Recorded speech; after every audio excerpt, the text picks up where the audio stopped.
Everyone, నా పేరైతే రేవంత్. నేనైతే వరంగల్ నుంచి అయితే బిలాంగ్ చేస్తాను. నిన్న రజనీ మేడం అయితే ఒక డెమో క్లాస్ అయితే తీసుకుంది, అంటే మైండ్ సెట్ క్లాస్. అందులో ఒక స్టోరీ చెప్పింది అయితే నాకు ఫుల్ నచ్చింది. మా పేరెంట్స్ కూడా చూశారు. ఇంకో క్లాస్ పెట్టామని రిక్వెస్ట్ చేశాను, పెట్టించారు. నాకైతే ఫుల్ ఇష్టం. మీరు ట్రై చేయాలంటే ట్రై చేయండి, బాగా మంచి చెప్తుంది మేడం. హాయ్ ఎవ్రీవన్, నా పేరు కల్పన. రేవంత్ కీర్తన వాళ్ళ మదర్ని. నిన్న రజనీ మేడం డెమో క్లాస్ తీసుకున్నారు. చాలా బాగా ఇంట్రెస్టెడ్ విన్నర్ పిల్లలు. చాలా బాగా ఇంట్రెస్ట్గా ఇంకో క్లాస్ అడగమని పెట్టియమని అడిగారు. మేము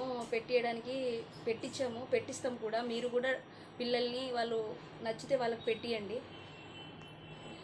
హాయ్ ఎవ్రీవన్, నా పేరు అయితే కీర్తన. నేను అయితే వరంగల్ నుంచి అయితే మాట్లాడుతున్నాను. నిన్నైతే రజనీ మేడం మాకు ఒక డెమో క్లాస్ తీసుకుంది. అది చాలా బాగా నచ్చింది. మా పేరెంట్స్ని అడిగినాం, ఇంకొక క్లాస్ పెట్టారా అంటే పెట్టిస్తామన్నారు. చాలా బాగా చెప్తుంది. మీరు కూడా ట్రై చేద్దాం అనుకుంటే ట్రై చేయండి. మీ పేరెంట్స్ని కూడా అడగండి. Thank you.